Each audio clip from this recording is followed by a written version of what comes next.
Om.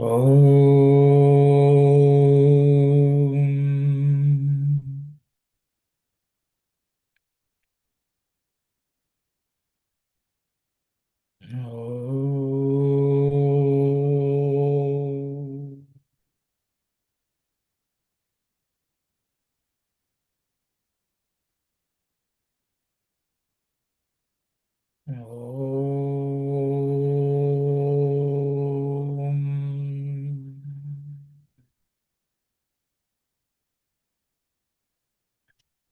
Sorry, everyone. Just to recollect where we are in the study of Sathya Sai Vahini, we are in chapter 11. Swami is teaching us about the Vedas. He's introduced what the Vedas are and how the Vedas were studied. Swami is talking about how in the Gurukulas the Vedas were taught. As a preliminary subject, compulsorily the Vedangas were taught. This is what Swami is talking about. And I think last week we sort of branched out into various people who had studied Vedas and so on. But we will come back to the topic at hand, which is what the Vedas are and how they were studied in the ancient times. We will just read the same slide once more, and if there's anything which anyone would like to discuss, we can discuss. Saira. Sister Vani, are you able to read? Yeah, sure, Sister Saira. This is the reason why the ancients taught the Vedangas and other related texts even before the pupils learned the Vedas. This was a must in the Gurukulas or hermitage. Schools of the past, in those days, the Bharatiyas studied the 14 Vidyas or subjects. The Vedas were learnt by rote. The master of the Vedas, who had learned the Vedas in this manner, was called Jata or inert. But the word did not convey the meaning that he had not known anything. It only meant that he had nothing more to learn and was therefore inactive and content. Through the study of the Vedas, he had become the master of all knowledge. In order to make this human career worthwhile, the study of the Vedas was considered very essential. Thank you very much, sister. I don't know whether anyone would like to share any of your observations or would like to share any thoughts.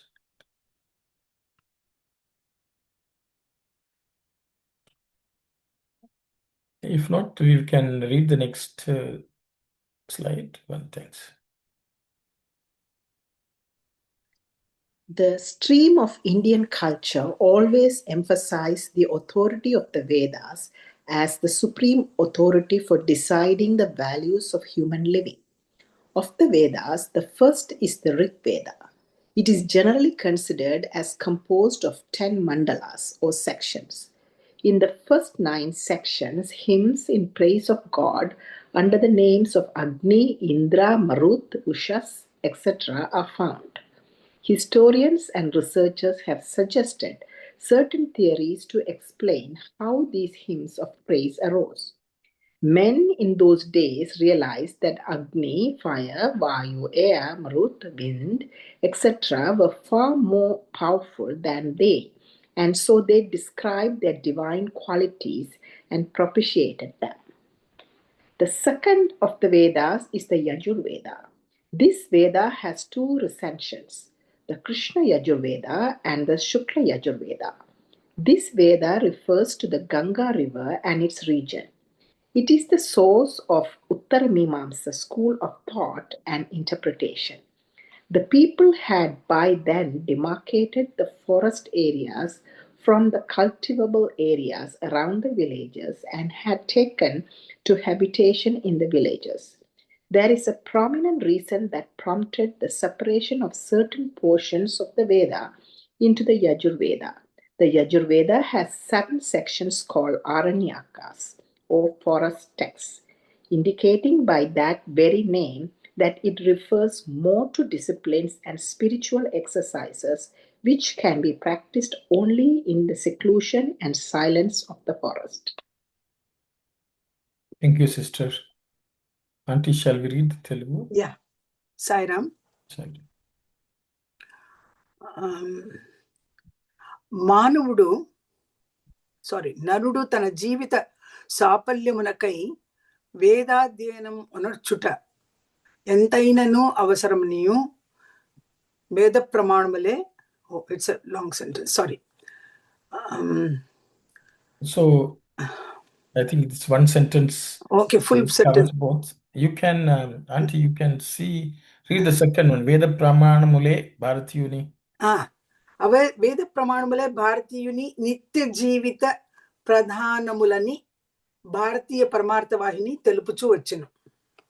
So the Bharatiya Paramartha Vahini, the Vahini of the stream of knowledge of the supreme goal of the Bharatiyas, taught that Vedas form the authoritative source for daily living of human beings. ఇందులో మొదటిది ఋగ్వేదము. In this, the first one is the Rigveda. ఇది 10 మండలములుగా విభజింపబడినవి. This has been divided into 10 mandalas. మొదటి నవమండలములలో అగ్ని, ఇంద్రుడు, మరుత్తు, ఉషస్సు మున్నగు దేవతలను గురించిన సూక్తులు ఉన్నవి. In the first 9 mandalas, there are verses or prayers addressed to the gods of fire, Indra, wind, daylight, so Ushas is morning, dawn, etc. చరిత్రకారులు ఈ రుక్కులు ఎట్ల ఏర్పడినవి అను విషయమును కొన్ని ప్రమాణములతో చెప్పిరి. So the historians have tried to explain with certain measurements, techniques, how these verses came about. ఆనాటి ఋగ్వేద మానవులు తమ కంటే అగ్ని, వాయు వంటి దేవతలను ప్రత్యేకంగా భావించిరి. So those the people of those days treated the gods of fire, wind, etc. as separate from them. మానవుల కన్నా ఈ విశిష్ట దేవతలు విశిష్ట శక్తి కలవారని గుర్తించిరి. They understood that these gods had certain special powers compared to the human beings. అందువలనే దేవతల గుణములను గురించి విశేషముగా వర్ణించిరి. Due to that, they described the qualities and the characteristics of the gods in various ways. ఇక రెండవది యజుర్వేదము. The second one is the Yajurveda. ఇందులో కృష్ణ యజుర్వేదమనియు శుక్ల యజుర్వేదమనియు 2 శాఖలు ఉన్నవి. In this, there are 2 branches called Shukla Yajurveda and Krishna Yajurveda. ఈ వేదములో గంగానది తీరము కూడము వర్ణింపబడినది. In this Vedas, even the banks of the Ganges plains were also described. ఈ వేదములోనే ఉత్తర మీమాంస విషయములు కూడా విశదముగా చెప్పిరి. In this Veda only, the Uttara Mimamsa philosophy has been described in various ways, in a more expansive way. ఆనాటికే అరణ్యము, గ్రామము అని విభజించి గ్రామములో నివసించిరి.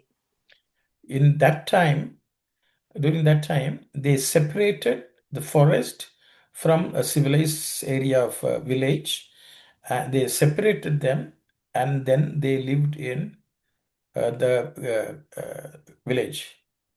ఇట్లు యజుర్వేదమును విభజించుటకు మరొక ప్రమాణము కూడా ఉన్నది. Thus, there is another authority also in terms of how the Yajurveda was divided. యజుర్వేదమును సప్తకాండముగా విభజించి The Yajurveda has been divided into 7 portions.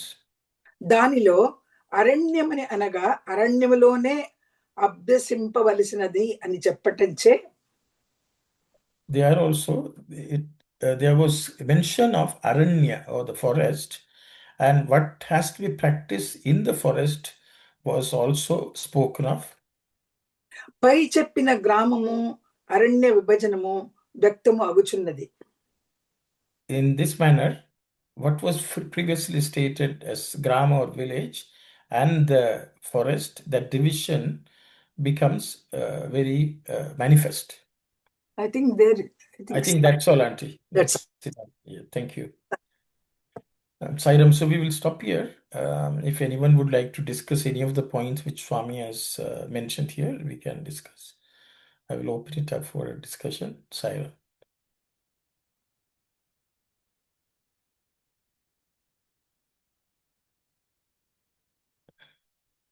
Yes, Sister Vani. So here it refers, the last sentence, the indicating by very name that it refers more to disciplines and spiritual exercises which can be practiced only in the seclusion and silence of the forest. So we are chanting Rudram, which is part of Krishna Yajurveda, at home. So, like, shouldn't we be doing it? Or, like, of course, Swami said to chant, but those days they were doing this in the silence of the forest. Sairam, sister, thank you for the question. I will open it up for anyone to share your thoughts, please. Sister is mentioning about chanting Rudram at homes. Should we go to the forest and chant? I think that's the question. I will open it up for anyone to share your thoughts, please.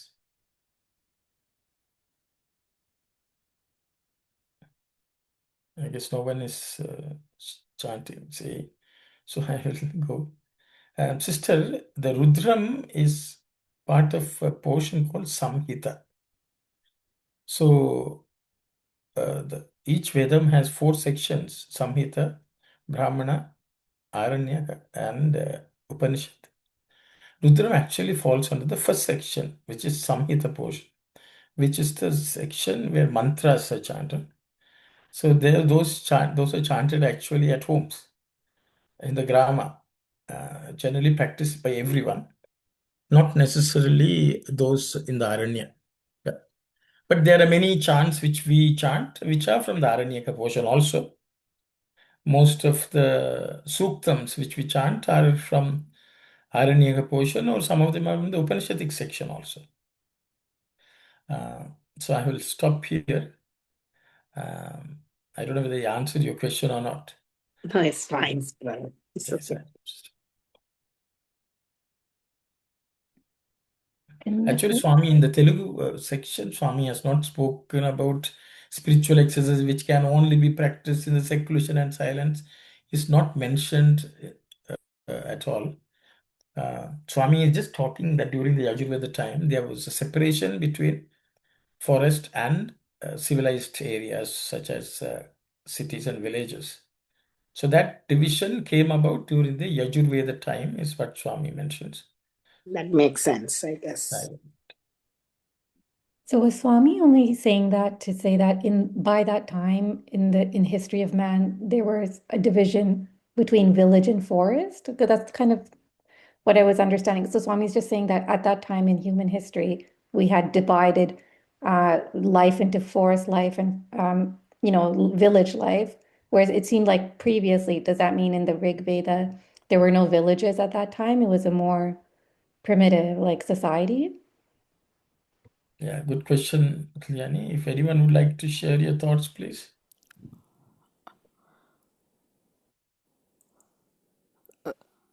Sairam, Sairam. these passages remind me to the maybe it's similar to Hindu civilization kind of, maybe way back, maybe people were living, it's like a nomadic life. They lead their life nomadic way. Then maybe gradually they settle down and into village, the life kind of. That's why maybe, if we look at Rig Veda, Yajurveda and Samaveda, maybe Rig Veda more of, the um, uh, maybe Jagna, and maybe more intense and kind of that can be done only in maybe forest. When they move into the Jajur Veda or maybe the Sama Veda, they come from the forest gradually to the maybe more settled life in village. Maybe that kind of things I am getting from these. I don't know the in more detail, but when I look at, I came to know that I come to know that it's kind of Hindu civilization, how it has been evolved from the forest life to the maybe village and more. That's why they say that Rig Veda, it's more of the some sort of river site, and it moved to the Ganges site, and then it moved to the central India or something, so all those things, it reminds me that it's how maybe in the Hinduism or Sanatana Dharma, maybe it's evolved or the gradually and come into the current stage kind of. Maybe that is the understanding for my limited knowledge. I just wanted to share that one with all of you. Thank you. Thank you very much, sister.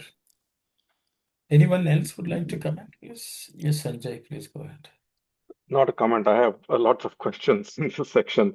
In the first paragraph, Swami talks about the 10 mandalas, and then he goes on to talk about the first 9 section. Can you tell what the 10th section talks about?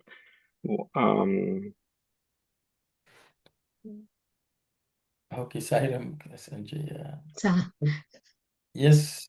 Sahiram, brother.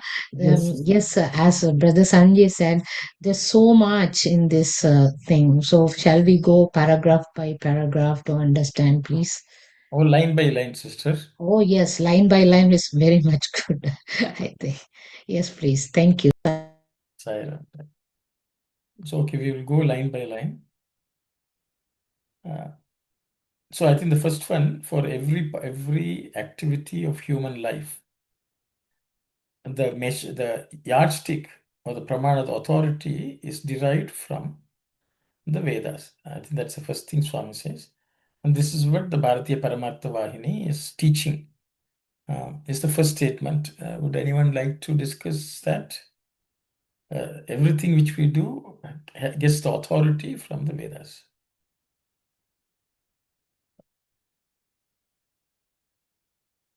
I guess everyone is okay with that. Then we'll go to the next sentence.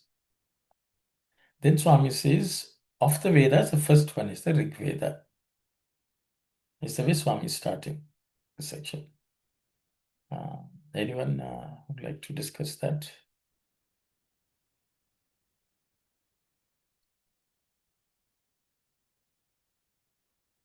See, I think yes, sorry, Sanjay. or no, I think I remember this being discussed. It is not that they came chronologically one after another, but they were organized under these 4. Am I correct? Pardon? Did the 4, the Rig Veda, Samaveda, Yajurveda, did they? It's not that they are chronologically, but rather organized under these sections. So it's not like one came after the other, or one supersedes the other, and so on, right? Right? Am I correct? Correct, Sanjay.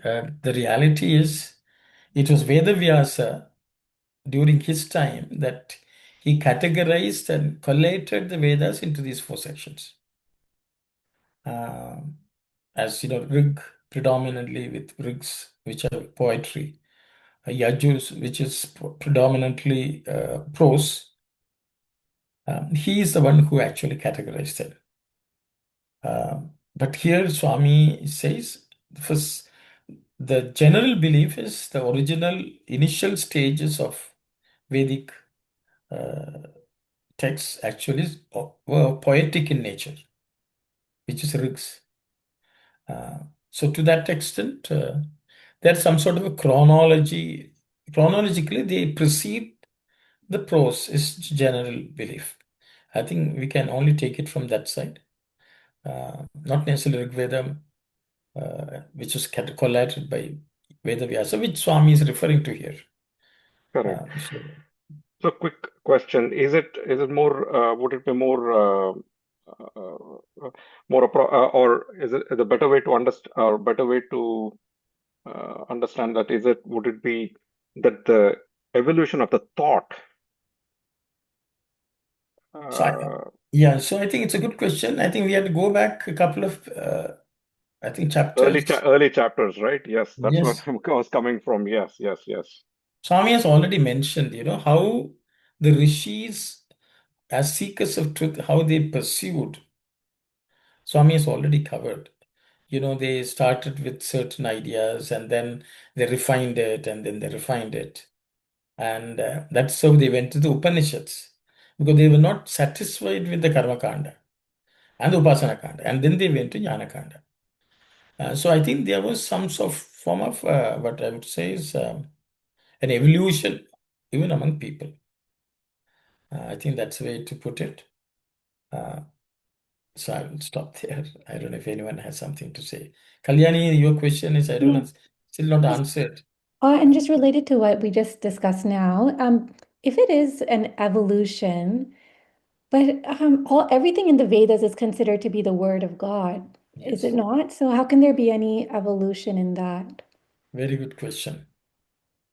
So how can there be evolution in the Vedas if they are the word of God? I think that's what Kalyani's question is. So how can we say the word of God and then now we are saying there's an evolution in knowledge? Yes, Sister Aruna. Evolution, I think, brother, is how Veda Vyasa categorized, and evolution is the meditation on those Veda and how they come up with the Upanishads. That's the part I am thinking as a like a understanding wise. The Vedas is a change. That's what I think. The evolution side of it. But Veda is one truth only.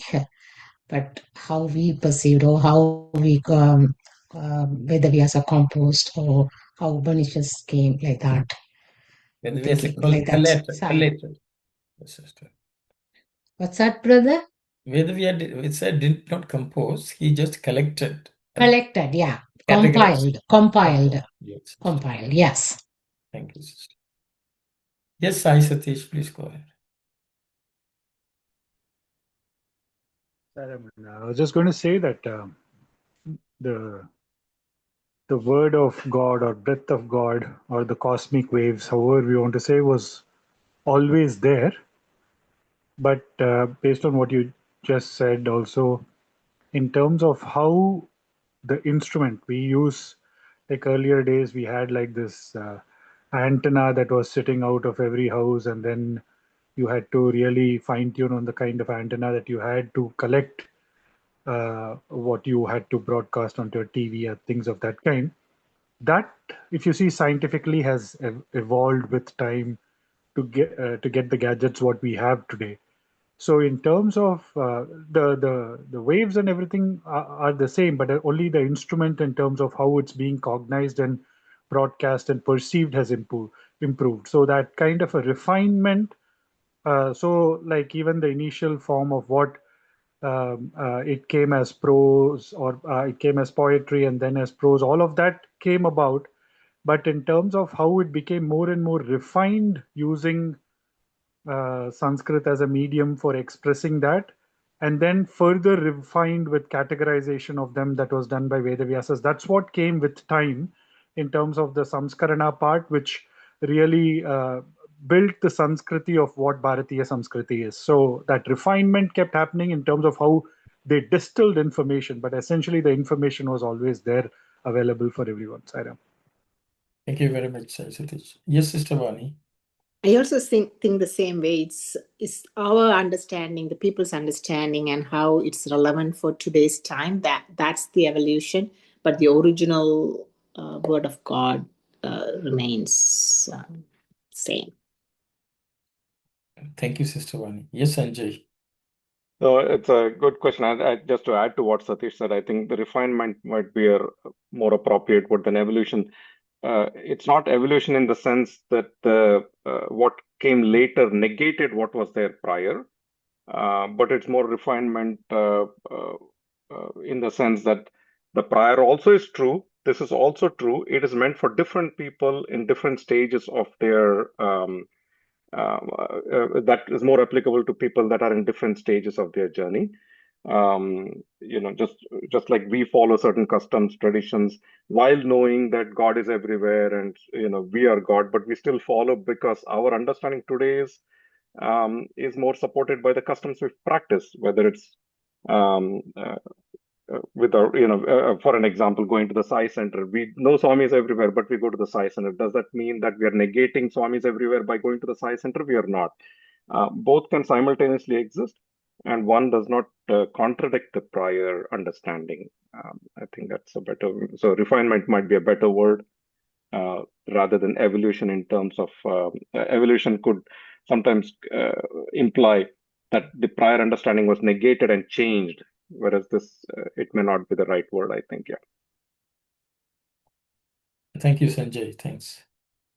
Anyone else would like to comment? Yes, Sister Anandi. Sairam, one quick question. The Uttara Mimamsa school of thought and the thought of Vedanta, the currently we refer to the are you able to hear me, brother? Yes, sister. Yes. The my question is the Uttara Mimamsa school of thought and the Vedanta's maybe school of thought, both are same, or the Uttara Mimamsa school of thought, it refers something else specifically. Okay, thank you, sister. Anyone would like to comment on Sister Anandi's question? And of course, if you have anything to add to what Kalyani had asked.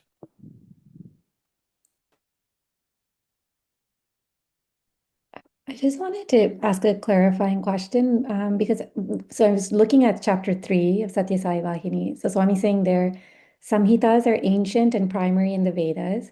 For the Aryans, this was not satisfactory. They realized this was a very unripe stage of perception, so they gave it up. And their valorous conclusion was that there is something more superior to this. So I think we read that at that point, but then recently when we read about how the Vedas, it's different from any other religion, even whether it's a prophet or whether it's even an avatar, like the words of the avatar, compared to that, Vedas are something more eternal and supreme. So I'm just saying, how can it be that even in the Samhitas, like how can we say that even if I thought the whole conclusion from that discussion was that the rishis who were hearing the Vedas, they had reached, some state where there was, they were just transmitting or they were just able to see the Vedas as they are and transmitting it without any agency, which was what makes the Vedas different from any other spiritual literature given through like a prophet. So now if we're saying that even the machine or the receptacle, the receptor of the Vedas, there was an evolution in that, doesn't that kind of negate what we discussed earlier? Okay, good. Thank you. Thanks. Good question, Kalyani. So we'll park that also. So anyone would like to comment? So I think one is Sister Ananti's question about Uttara Mimamsa, and then now Kalyani has asked, the Swami is talking about the difference between the Sanatana Dharma, which uses the Veda and which is the word of God. But then we are now talking about rishis and their gradual growth in how they understood in their search for truth. So how can we say that this is much different than other religions which use the words of divine beings and God incarnate and so on.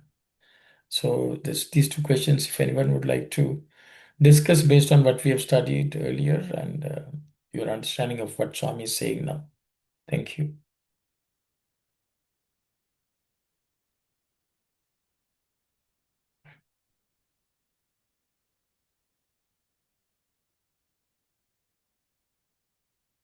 Anyone?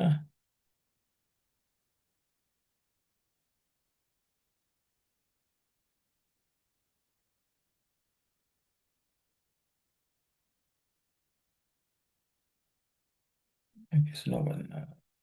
Yes, Sai Satish, please go ahead. Sorry, Amanda. It's a very good question. And I'm just, trying to understand this as I speak. Because one is, we were saying last time also that when we are talking about the subtlest of ideas going all the way till causal, the use of the language needed, that's where we discussed about the different styles of, that are there within Sanskrit itself, and the way we mentioned how something that is beyond the realm of the mind is now to be cognized by the mind using the words, and that is where we spoke about how Sanskrit is able to convey the essence of those lofty principles. But at the same time, it's a very valid question from Sister Kalyani that in which case is there a role of the medium? And that's where it is coming to us that when we spoke about the earlier religions, we said that in one sense the the truth that was cognized came from one person as a source, whereas here it was ekam sat vipra bahuda vadanti. It was the same truth, but it was told by several people who had essenced that in a similar manner, not exactly the same. And though many of these mantras and so on are ascribed to several rishis, but in terms of essencing the truth, they essenced it in the same manner. And even within the Bharatiya Sanskriti, there was nothing like good or bad. It was only good, better, good, or best, and that kind of a framework that was there. So ultimately, we are not ascribing it to one single person. We are ascribing the truth which is beyond the cognition of the mind in a manner that is universally agreed within that frameworks of the Bharatiya culture. So I'm just putting from that point that how all of that again points to the fact that it is pertaining to the one universal Godhead.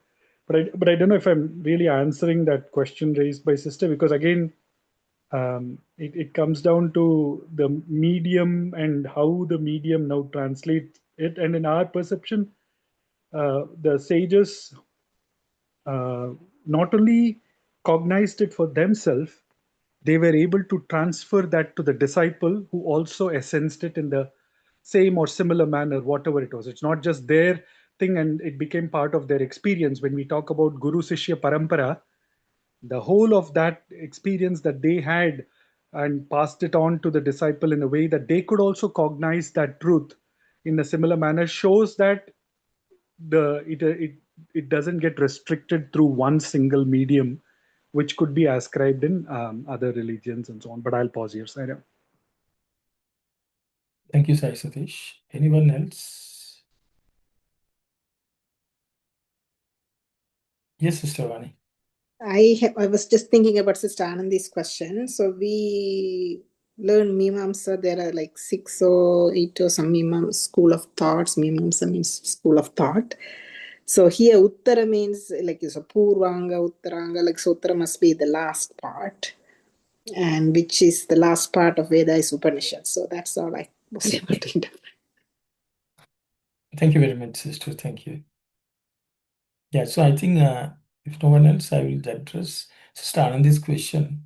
See, in the Indian philosophical system, there is what they call Shad Darshanas. There are 6 schools of thought. You can see 6 versions of sight or vision. Darshana is actually vision, how they perceived. So what Swami is saying is, during this Yajur Veda time, the Uttarmemamsa, which is certain Vedantic thoughts such as Advaita, etc., became a bit more prevalent in the thinking of the rishis. So that is Uttarmemamsa. So the same words, same Vedic text can be analyzed under each of these schools of thoughts. Veda, I mean Sankhya, Yoga, etc. So there are Shad Darshanas, Purvamimamsa, Uttarmimamsa. Purvamimamsa is more karma related, karma upasana, and so on. So each of the Vedic texts have been analyzed and commented on by each of these schools of thought. But there are certain unique features in the Uttara Mimamsa which relates to the oneness of the divine, the Advaita principles, a bit more strongly stated. So I think Swami is saying that some of the, see, what Swami is talking about is how historians, are categorizing the evolution of this, how these things came about. Swami is just stating the way the historians are saying.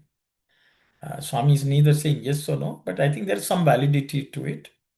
So the Uttaramimamsa is certain schools of thought which became prevalent during the Yajus time. I think that's the way I understand. I hope that answers your question, Sister. Sairam brothers, so can I take it as maybe in a simple words? This is the maybe higher thoughts of Vedantic philosophy. Uttara means maybe Latter. or latter. Maybe that is the last one. Maybe the last means maybe the in the evolvement or something, maybe in the different school of thoughts, this is the most maybe latter or the maybe more highest school of thought. So in the Vedantic philosophy, maybe that is the maybe simple explanation for this one. Maybe very very general, very simplified understanding. Yes, sister, I think it's reasonably accurate what you're saying, which is again what Swami spoke in the earlier chapters about how the pinnacle of understanding which the rishis attained. I think it's to that extent, I think it's nothing has come after the Uttaramimamsa yet. So Okay, yeah. that. Uh, Going or back to, yes, sister? or that's why they call this is the last or latter Yes. letters. Yeah, okay, now I understand, because I didn't know that there are 6 different segments, this is the last, the kind of, that's why you refer to latter one. Yeah. Yes, okay, sister. Going to Sister Kalyani's question. So Kalyani, the thing is, the difference between the other religions and the Vedic religion is, when they say Vedas, it talks about the fundamental truths, which is what gives validity to the thought process. Whereas if we say, so and so, divine person has stated, because of that it is true. That means it is taking its authority from a person. That is the only difference between Sanatana Dharma and other religions. Swami is not saying that they are in any way inferior. Other religions are also talking about high philosophy, but the pramana, the authority, comes from a person. Whereas in the case of, it's like gravity does not derive its authority from Newton. Newton discovered it maybe. But gravity is a fundamental principle. And that same principle can be empirically proven or discovered by others also. So the pramana does not come from Newton. It comes from the fact that there is gravity. So the Vedas are considered to be something like that. So even in terms of evolution, it's evolution of each person's understanding. So we are looking at collective understanding of large groups of people. But even if we take an individual today, the individual will, first say, oh, somebody is doing some prayer, they will also attend prayers. Okay. That is the first introduction. And from there also, each person also evolves.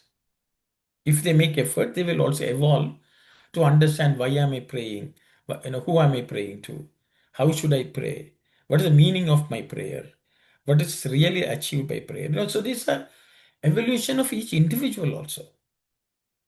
Any spiritual tradition, this is the process.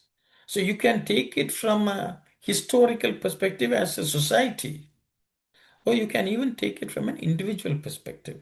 So Swami is just making general statements based on what people are saying.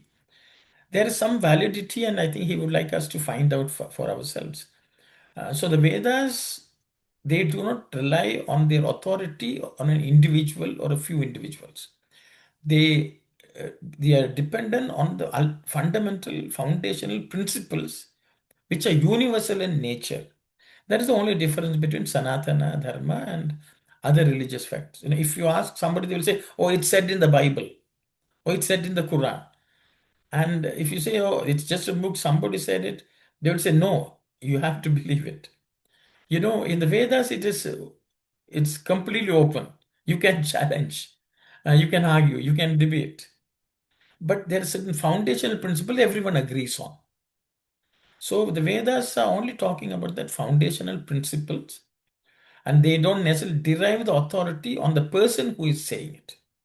I hope that clears that. And so evolution, Swami is just talking in the first chapter itself. I think the word Vidanadari, I think you are translated as giving up. Okay. But actually, they gave it up for something better. If you read the next, so it is not that they say, we are not going to pray. No. They thought they will do something better than what they were doing. Okay. So, into that section, it's a evolution of a devotee, a seeker of truth, to do something which they think is much more meaningful, much more fruitful. I think from that sense, they evolved. I don't know what that word is.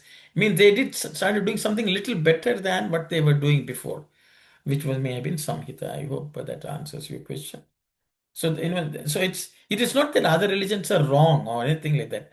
But what Swami is saying, the authority comes from certain foundational universal principles, which is what Vedas are all about.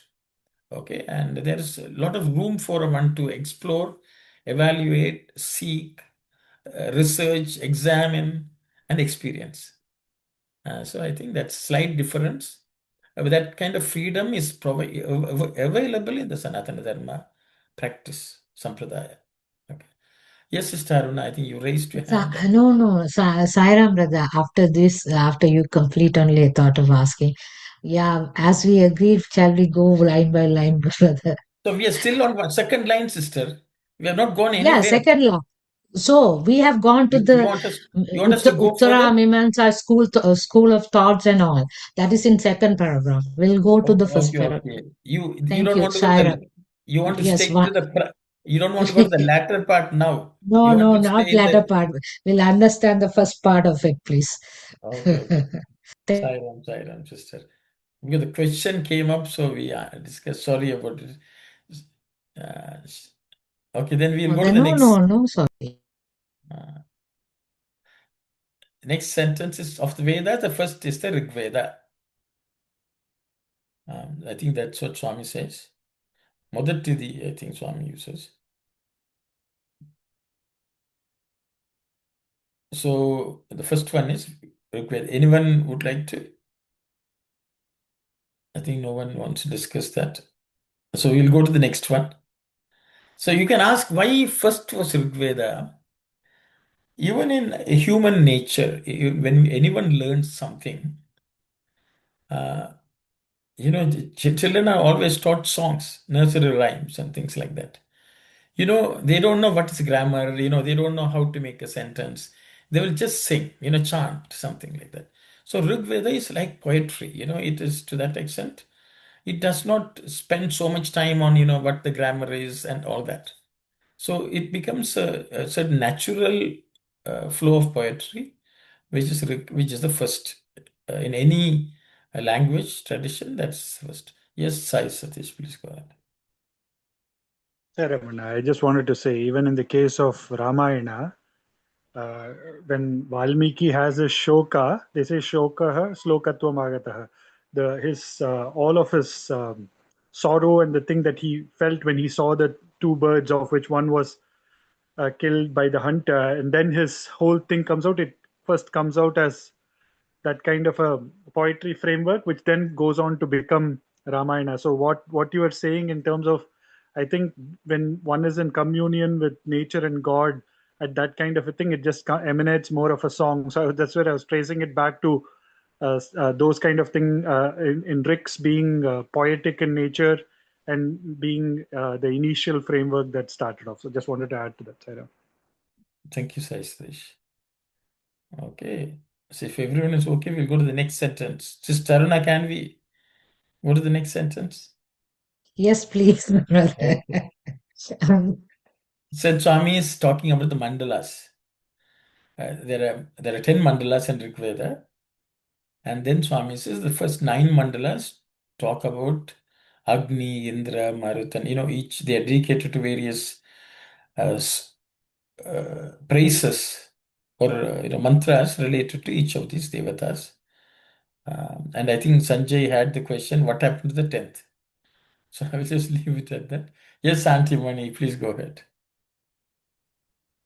Yeah, I just wanted to say about this in praising of those Agni, Indra, Marut, and Ushas.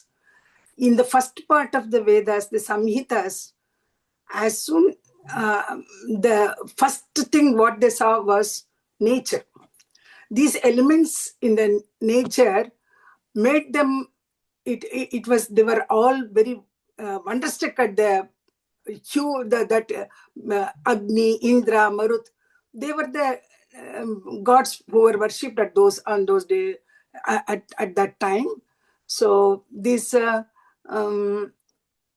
those who experienced this magnanimous that way of Agni, Indra, and their power and their strength, they were very wonderstruck, and then they started praising in hymns about these devatas, and they knew that they were more powerful than the human beings. That's why they praised them. Saira. Thank you very much, Auntie. Yes, Sister Vani. I have 2 questions. One is the Ushas does it mean sun? Like dawn, sun? Dawn. Dawn. Dawn. Rising. It's not rising. Okay. The rising of the sun is called Ushas. Okay. So, yeah. Okay. And then the second is like, I think Auntie answered. So I was going to ask like why Rudra is not there. I don't know whether it's the Indra who meant Rudra, like, when we studied like his Indriyas. Sorry, later on, these devatas like Rudra, Shiva, Rama, Krishna, they were not there in the beginning. Only the elements, the 5 elements were worshipped in those days. So Rudra's name doesn't appear. Rudra is other form of Ishvara, Shiva. Okay, maybe Indra meant like the rain god, right? Rain god. Agni was fire, Marut was Vayu. And Marut Vayu, okay. Dawn. Okay. Marut Vayu. Sairam. Thank you, Auntie. Marut Vayu, I heard air. So Marut, is any meaning? Maruta. Maruta means wind. Okay, Maruta. Maruta. Okay, Maruta. You have heard the Maruta. And then Hanuman is supposed to be the son of Vayu. Maruti. Okay, good. Thank you. Maruti. Okay. Thanks. Brother, can you confirm that the word Rudra was not mentioned in these Samhitas? See, the predominant description of the Devatas were Agni was one of the most primordial one. The second was Indra, and the others, to a lesser extent, certain forms of God. So the thing is, generally people, the historians, today's modern historians, those people were so scared when there was thunder, so they worshipped thunder. Fire, they were scared of fire, so they worship fire. These were the thoughts of the today's modern day historians. But we should also understand that these Samhitas were discoveries by rishis. Rishis were not scared people. A lot of difference. But Swami is just generally making these statements and want us to, understand for ourselves, because Swami has covered some of them earlier. The rishis who actually did research into this and came up with these finer principles of how God manifested on earth. Okay, so generally the discoveries of the rishis is equated by people into animism and things like that also, which was prevalent in certain native communities who were not necessarily exploring it from a scientific basis where rishis pursued it, but there was certain other intuitive understanding. But generally, people think, oh, they were scared of the fire, so they worshipped fire. They were scared of the wind because storms were too scared, so they worshipped the wind and said, please spare us.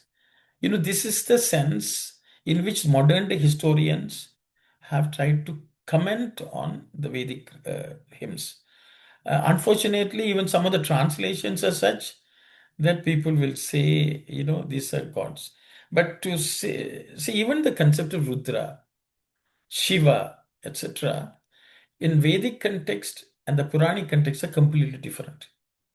Many of the deities which we form, and if, for example, even the word Vishnu, the way it is used in the Vedas is different from how it was used in the Puranas.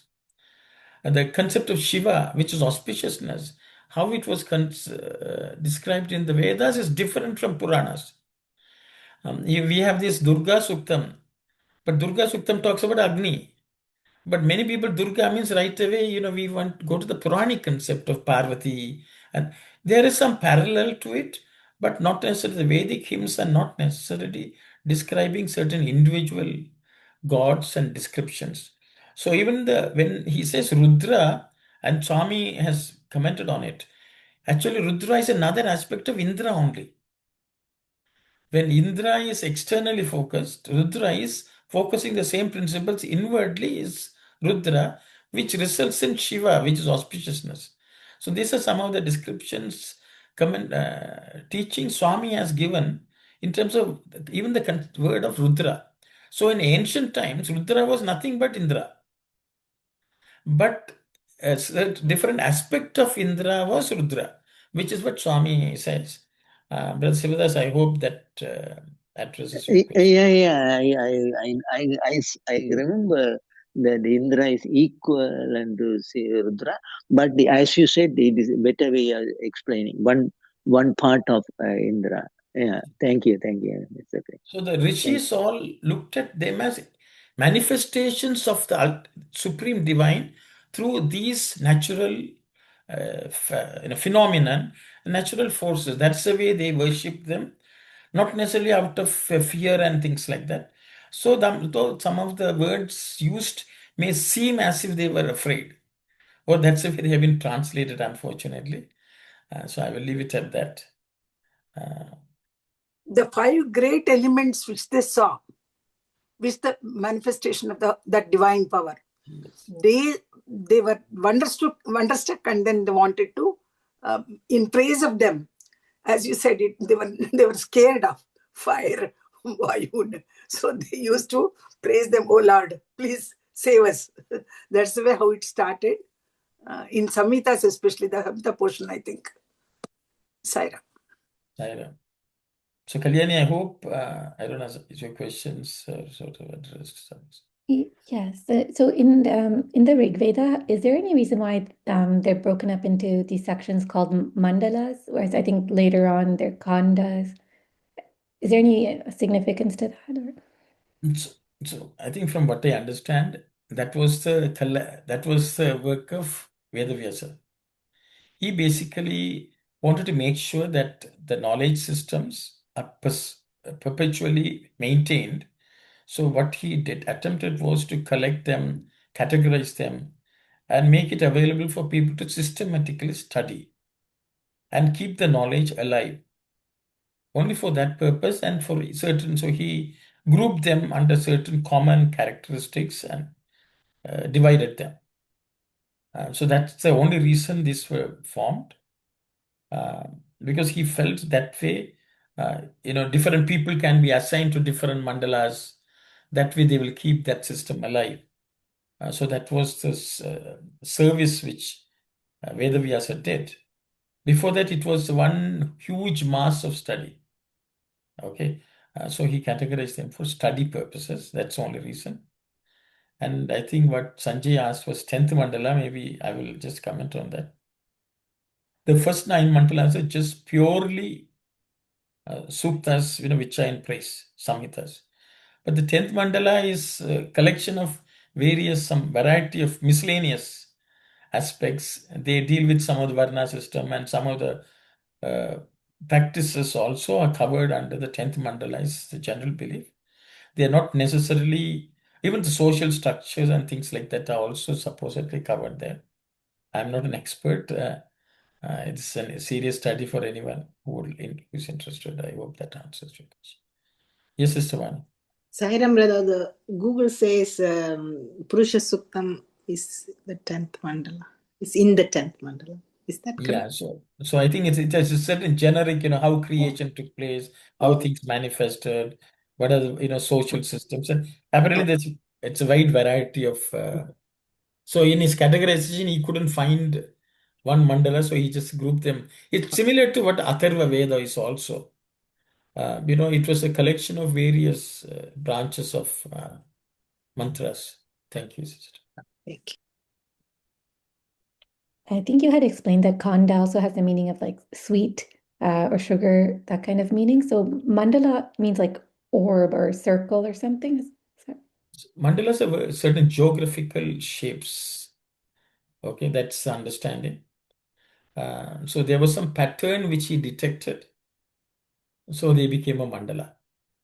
So I think that's a general understanding. So I will just leave it at that. And when we had spoken earlier about how the rishis, what they were doing was like a scientific inquiry into, real truths about the world. So does that mean these deities actually exist, or or they're not just a mere representation of natural forces in nature, but they are actual deities that control these forces?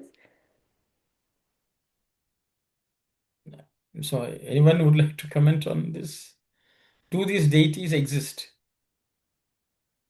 Sorry, even Vedas are described as deities, all Vedas. So there's no difference actually whether you believe it as a deity or believe it as an element, because everything is God and it has the God power. No, everything has God power. So anyway, we can take it in a deity form or the real element form. No? So I don't think we need to separate it as it is one thing whether you worship it in the form of deity, but actually it is everything is God. No, after all, and as Sister Manimashin said, so the 5 elements are the first manifestation of God.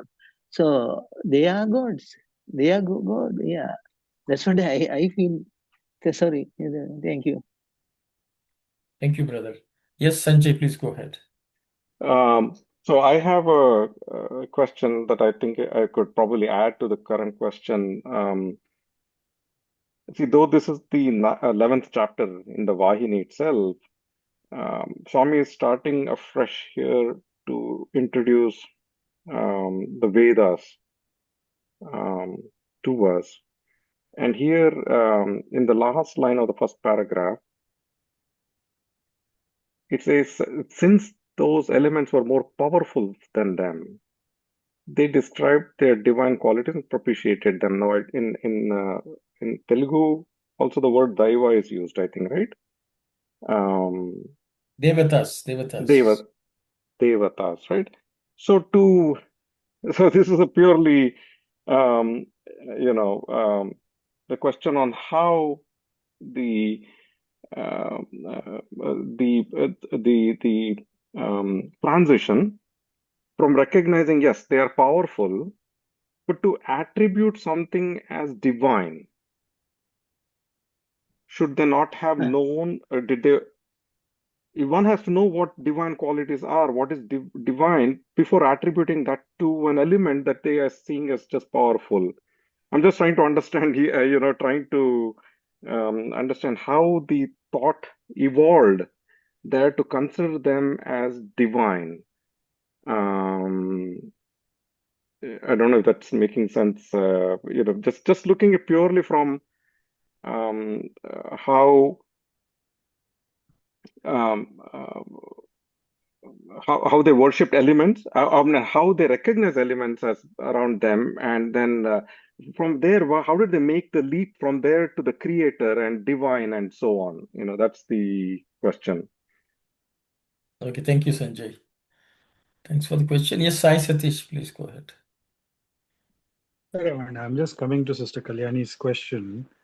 So we know that in science you have unified field theory. You have, though you have the absolute energy as such that is there, it manifests, like you said, as gravitational force. It manifests as electrostatic force. It manifests as nuclear energy. There are different forms of energy. So in that way, though you have the absolute um, you have the nirguna, nirakara, parabrahman, that kind of a thing, which is the absolute. We have studied earlier also in this, where the five forms of the deities, whether it was Ganesha, Surya, um, Vishnu, Shiva, and Shakti, those kind of things, those kind of deities were being worshipped. And we said actually the Upanishads had taken the form of these deities. So in essence, for the person, it's literally you have the ocean, and based on the devotee who approaches that ocean with a template that they have of to essence that ocean in the sweetness of the form that they have, they evoke that form, and that form ultimately manifests. So while the broad thing of these deities being there is established in the Upanishads and so on, ultimately it is coming down to for the devotee with that kind of faith, yes, that absolute has been cognized in that form, and whether the really that kind of a form or that deity is there is accessible. The pramana for that goes back into what is there in the Upanishads and so on, which again corroborates that truth. So that's what I would come to. That is one aspect. And to Sanjayana's question as to um, um, the the property of fire to burn, for a firefighter could be more in terms of a destructive attribute that is invoked, that they will have to go and firefight. But for a upasaka of that is the same perception is seen as the manifestation of the divinity that is coming through that fire. So ultimately, which facet of that entity am I invoking in my mind's eye and perceiving it in its absolute form will say whether I'm looking at it from a divine perspective. While it is being told as powerful and so on, it is more in like I think I don't know if it's exactly from Swami's words. I want to be careful, but when I think from what I remember, it was mentioned that how would a buffalo perceive a big, like something as God? It would see something that is more um, uh, powerful, bigger buffalo kind of a thing as something uh, that is its God. So I'm not saying that we should tread in the same line and say that for humanity also it is in similar lines, but generally it is to look up and see how it can be, what is the manifestation of the power that it brings. But in the case of the sages and seers, they looked at it with that facet that brought about the wellness of humanity. It looked at the Vasudhaiva Kutumbakam aspect and all of it, which divinized it, which for somebody else could be more of destructive in nature. So just wanted to add that. Saira. Thank you very much, Sai Satish. Anyone else? Sairam, Yes, Auntie. can I read what Swami has written here? Mm-hmm. మానవుల కన్నా ఈ విశిష్ట దేవతలు విశిష్ట శక్తి కలవారని గుర్తించిరి. అందువలనే దేవతల గుణములను గురించి విశేషముగా వర్ణించి. So they recognize that Vishishta Shakti in those devatas, so they gave them the divine qualities and they started praising them. That's how Swami has written. Sairam. Thank you, Auntie. So, Kalyani, if no one else, I will just try. See, I think your question was, do these devatas exist? Okay, I think that's the first question. So for this, I will refer to, I think it's in a discourse of Swami, not necessarily we read it here. This question, which was posed to Yajnavalkya at the court of Janaka, he was asked how many gods are there in this hall, okay, or something like that. And he said 3,306. Okay, and this is the number he gave. So Swami says, why did he say 3,306? There were 3,306 people there. So everyone was seen as a manifestation of the divine. Okay. And then he was asked, can you bring it down and bring it down? And he brings it down to smaller number, 33, 10, and things like that. And he takes it down to 1.5 and then 1. Okay. So this is the understanding of the Vedic rishis. I think we should be, some of this, what Swami has written, Swami is saying Charitrakarakulu, historians are saying these things. Swami is trying to contrast what the Vedas are, what the rishis did, and he's also contrasting it with what today modern people are saying. They will say, oh, people were scared, so they were praying. But that is not what Swami is telling when he says Vedas are eternal and the rishis were the greatest scientists who discovered them. It is not common man on the street. His words are not in the Vedas. Who did not know anything, such people not. These were supposedly only the rishis perceived and had seen the expression of God and then recorded it. So I think that's slight differentiation we should make. These are the views of the historians. That's what I would say.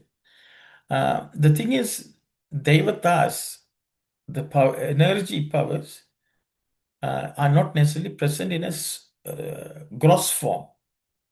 In the subtle form, all these powers are present uniquely. Is something which it's recognized in the Sanatana Dharma. Like Adibhautika, Adidaivika, Adhyatmika, these are different planes of existence where some of these entities exist individually. Just the way in the gross world, even though God is one, we are all individual human beings who are different, who are separate, and we exist. I don't know whether we call it Maya or not, but we exist as independent beings. So in the subtle world, in the energy world, or the power, Shakti world, whatever you want to call it, subtle world, these entities or these forces are performing independently, individually. This was recognized by the rishis, though they understood that the substratum, which is Supreme God, is only one. And due to circumstances and time and place, some of these forces come into take on different form and function, and they run the world. So this is the way the Sanatana rishis perceived. So in the subtle world, they all independently exist as forces which governs various functions in this universe. So I will stop there. I think others have already spoken in various different ways, questions. I hope that answers your question. Was there some other? I think Sanjay, your question is still out there. I think Sai Satish has answered.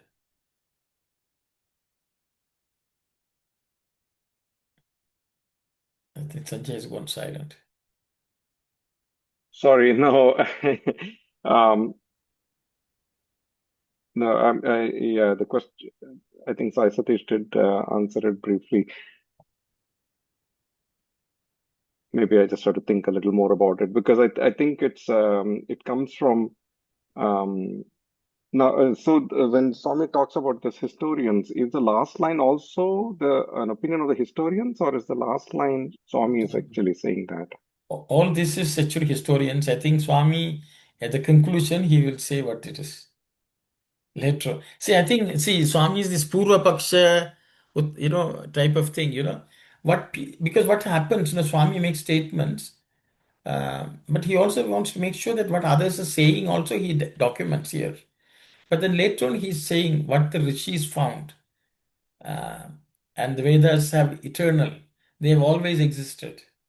And the rishis were the discoverers of that.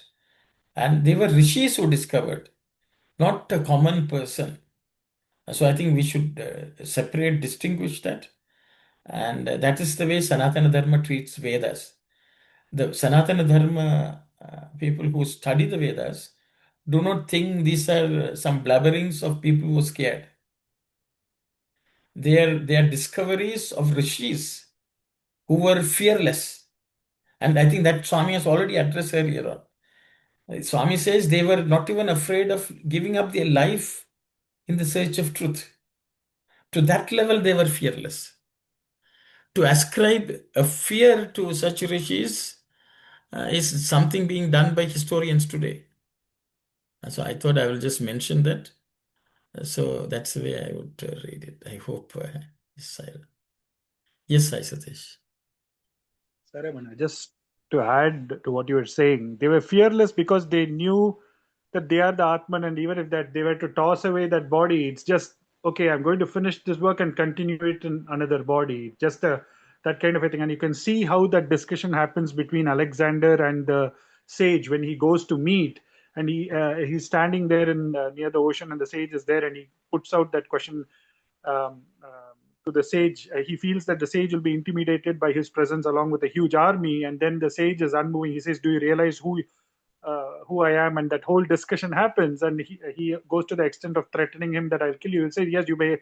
You will kill only my body. You will not kill me." And for first time, Alexander hears that, he gets like really shaken up, which shows to the extent they believed and stayed established themselves in the truth and could see like very in a very trivial manner cast aside their body at that end and then move on to the what they had to do in the next thing. So it shows at what lofty level they lived the principle what they taught. So just wanted to add that. Thank you, Sai Satish. That's why Swami has already prepared us with all this information. And now he is, saying this what the historians say. So I think we should not forget what Swami has already said. How the rishis, the greatest scientists, explored and sought after the truth fearlessly. So let's stop there. So that means whether it's a mantra from like the Rig Veda or like the Samhita section or whatever it is, they're all, if you study them, you will find the highest truths through those. Yes, Kalyan, yes. Unfortunately, that's not the reality today. We are all talking about mandalas. We don't know anything more. People will say, "Oh, Agni Mede Purohitam," Even if you just take that, the first mantra in the Rig, everything is contained in that. Who is a Purohita? That's Agni is a Purohita. Means, what does the word Purohita means? Today people say, oh, Purohita means some Brahmin who comes and does your things. No. Hita, one who is spreading Hitam for the world. So Agni is the beneficiary of the entire world. He's not a priest conducting something. So the understanding of each of those mantras, when they are properly studied, you will really understand it is. People can say, oh, they got, see, the fire itself was supposedly discovered very, very long later. But these are rishis saying, they look at Agni and say, this is the welfare of the world. And of course, they don't necessarily look at the physical Agni. They also look at the Agni within the body, which fires up everything in this universe. So even the concept of Agni itself is a big thing. But you can say fire. When you translate, it is just fire, one word. But Agni means much more than this. And so I will just leave it at that. So unfortunately, in our study, and not only is our understanding is very cursory, whatever is put out there as colloquial meaning of each of these mantras. But these were discoveries of great truths by rishis. So I will just stop there. When we say fire, it makes it so simple and nothing. But Agni as a word itself is profound. Yes, brother. So I read that Baba's work. I think maybe in the Sathya Sai Vahini or Vidya Vahini, that Agni covers sun, the sun also. So Agni is much greater than the sun, and so he's, as you said, that the sun is part of the Agni. So as you said, without sun we cannot live. No, nobody can live, do anything in the world here without the sun. The sun is the soul, God for the earth, so the universe or whatever. So Agni is a higher, which is the supreme principle. I read it from Baba's. Maybe Vidya Vahini, I am not sure where. Possible. Thank you, Sarah. Sairam. Yes, Sister Aruna. Sairam, brother, I'm trying to understand this. Historians and researchers have suggested certain theories to explain how these hymns of praise arose. Who they are referring to? Who these people? The historians and the researchers, who Swami is referring to? Sairam, sister. There are many. Very good. There are Western historians predominantly, and there are some Indian historians also who have joined these people today. Do you have any kind of You want names, sister? no, You want to go and read? no, no, I'm not going to read everything. I have no time. Brother, I'm just trying to understand why Swami is particularly saying it for maybe there is some kind of Swami is trying to refer to something and saying this, right? Like that's what I'm trying to understand. Swami particularly saying who these people, why kind of. Then only we can, if it's not right, we can be out of that and stay out of that. Like that, I'm thinking. Yeah, so sister, the thing is, you should understand, Swami's avatar is to re-establish Dharma and the Vedas. But so much damage has been done for this science or this knowledge of the Vedas over centuries, many, many centuries. To such an extent, it has become so diluted today. Even the people who portray themselves as students of Vedas have very diluted understanding of the Vedas. It's unfortunate. So the purpose of Swami is to come back and tell people, also to when Swami makes certain statement, people, you cannot make the statement outside of the context in which the Vedas are today. Okay, so this is why Swami has already mentioned earlier on how the rishis went about seeking after truth, how fearless they were, how they sacrifice everything. All that Swami has mentioned. That is clear. So now then people will have, oh, I read in this book, someone says in India, people started scared of this. So there are people who have written and there are many people who have read this. Then, they may say, Swami, you don't know, there are people who have said this. So Swami says, I know what people have said also. So just so that they also can be answered. So because these are doubts which everyone's head will have after reading some of these type of commentaries and histories. So some of this history actually does so much damage to the Sanatana Dharma. So people will say, these are all blabberings of primitive people, ignorant people, and these people treating this as God's word. This is this is what they have painted the Sanatana Dharma as. Very unfortunate. Even in India, this is a problem that people want to eradicate Sanatana Dharma. To that extent, people are ignorant about this. So Swami's role, his avatar's purpose is to re-establish the validity and the supremacy. I shouldn't use the word supremacy in the sense, the elevated ideas which are present in the Vedas. So this is what Swami has been trying.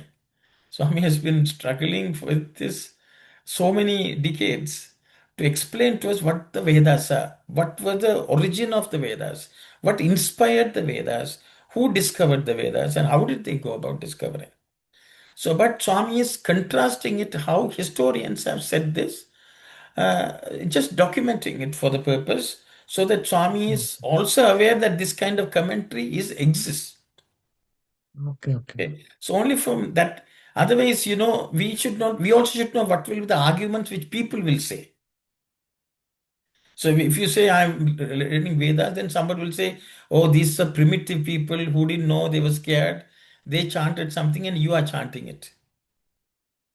So even if you take Rudram, people will say, oh, nothing bad should happen to me, all good things should happen to me. That's the way we actually pray also. Translations exist, commentaries exist today. And Swami has a lot of work to, remove such misunderstandings of the Vedic statements. So I think that's why Swami is just saying that this is what Just people are saying. saying to aware of it. Okay. Yes, so that you are aware of the Okay. damage which is also there, Okay. or historians have not studied the Vedas properly. Okay, they have just read some translations and then they go to town, with their historical theories. And so Swami is just stating it here, is the way I would understand. Sure. So Thanks. we have to, even whenever we are reading that, we should not neglect what we have already studied. Who the rishis were, how they went about in the search of truth. Swami has already given the introduction. So when we read this, we should contrast what we are reading with what Swami has already stated. Later on, if you go further down, Swami is again restating what he has already stated to start with in the first place. Okay, so I hope that answered. I think which sentence are we in, sister? Now I we are think going to start the second paragraph. we went in second paragraph? Now we are going to start after Okay. this. Okay. So we will go to at least Yajurveda now. So I think Vishishta, there were special qualities, etc. I think we have already discussed that. So I think Sanjay had some questions. He said he is going to contemplate on that. So we will leave that for now. Then Swami is going to Yajurveda. Okay. Ika rendavadi Yajurvedamu. That means Swami says second one is Yajurveda. ఇందులో కృష్ణ యజుర్వేదం అని శుక్ల యజుర్వేదం అని రెండు. There are two branches called Shukla Yajurveda and Krishna Yajurveda. Most prevalent, and at least what we study and chant, is all Krishna Yajurveda predominantly. If anyone has any questions of what these are, that's also something which we can discuss. Yes, I sister. don't. Sorry. Sister Vani. Okay, I was going to ask the same thing. What's the difference between Krishna Yajurveda and Shukla Yajurveda? Okay, I've done too much talking. Others can answer. Yes, Sister Aruna, you have an answer for that question? Not the same question, but in a different perspective. Okay, ask the See, question. Krishna Jajur and Shukla Jajur, but Krishna Paksha and Shukla Paksha. Yes. Krishna Paksha is the dark side of it, and Shukla Paksha is the bright side of it. But in Krishna Paksha only, the Rudra is coming. Rudram is Sri Rudram. Yes. Something is not in not in the. I don't see the why on the Krishna Jaju side of it, because it gives the brightness. It's allow us to see the Lord. So I'm just trying to understand that also here, please. Thank you, sister. Thank you. So, Shukla Yajurveda and Krishna Yajurveda, anyone who would like to comment?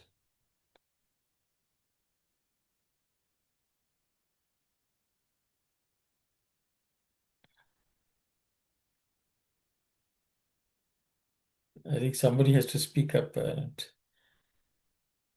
doing too much talking today. I think Swami has already mentioned. I don't know, Kalyani, where did we study about? In the It's not in some. Upanishads it is mentioned Yeah, the in the Upanishad Vani. stories and how it came out, but the story may not be for some people, but the real difference I don't know actually. Okay. I think Anyone else? I want to talk less. Yajnavalkya story we have to Yes, Auntie, please go ahead. I'm doing too much talking, so I would like somebody else. Rishi Yajnavalkya when he was a student, when he was a disciple under his guru, he had learned a lot from him, from the guru. But the way he was able to repeat verbatim whatever the guru had taught him. So the guru, I think he got little agitated about it, and then he said, whatever you have learned from me, just vomit it. That's why Taittiriya Upanishad it says, the whole thing was completely repeated by Yajnavalkya to the other students. So the other students, the story goes that they're all birds, Taittiriya birds, picked up the whatever Yajnavalkya had vomited. But that doesn't mean that it's an ugly thing which we are talking about. It's not vomiting. It is Yajnavalkya could repeat the whole thing in his own way. So the other disciples learned from him. That's the story about Krishna Yajurveda. I think I stop there. Okay, thank you. Anyone else would like to discuss?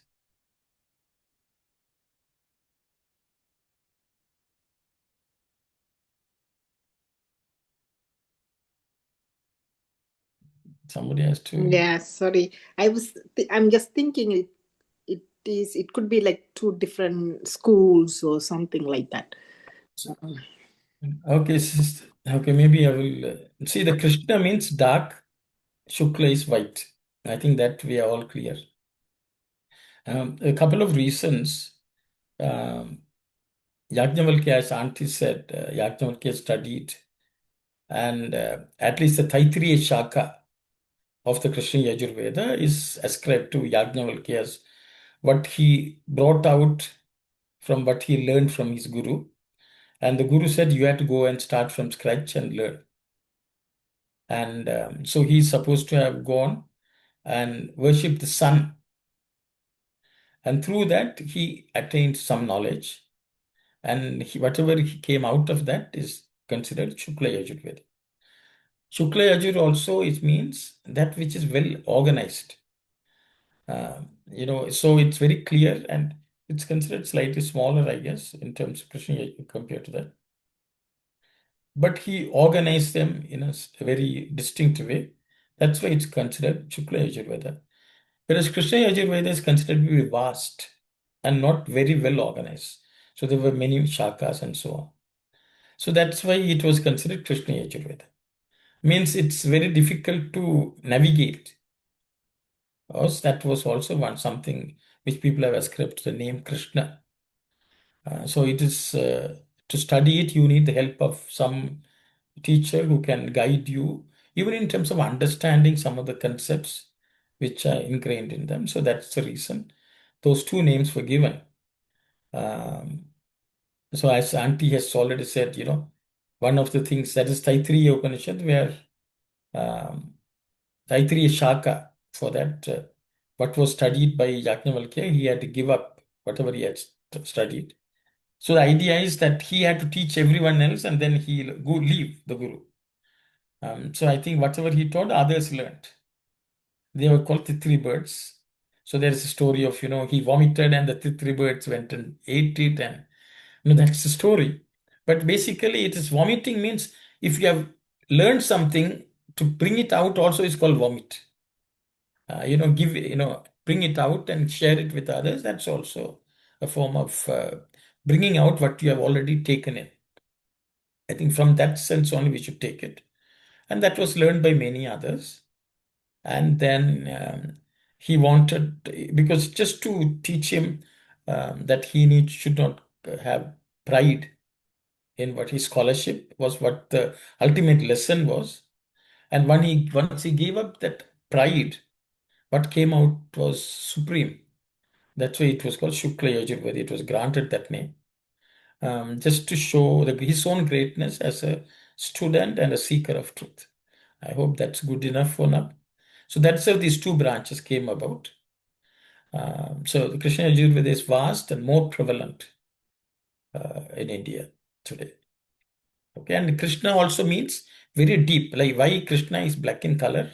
It's so vast and deep that you cannot know its depth or you cannot know its expansiveness. So that stands for that also. So I hope that's good enough answer for now. Otherwise, it will become one entire session with that. It's 4:32. That's okay. I think everyone can go and study, and I think there are a lot of online gurus available, like AI, ChatGPT, Google. I mean, we have access to information today, so I think we can all read up. I will close the session today. So the two branches of Yajurveda is what we discussed today. Brother, Okay, one so question, one question about the Sri Rudram. How come it is listed under the Krishna Yajurveda? Anything that has a reason behind of it for that? Also, please. yes, Before I already mentioned, sister. it's a Krishna Yajur, deep exact, meaning for that. exact. Okay, great. Thanks. An Yeah, yeah. expansion. Okay, thanks. We'll close the session with Samastaloka prayers. Om Samastaloka Sukhino Bhavantu. Samastaloka Sukhino Bhavantu. Samastaloka Sukhino Bhavantu. Om Shanti, Shanti, Shanti. Sairam, everyone.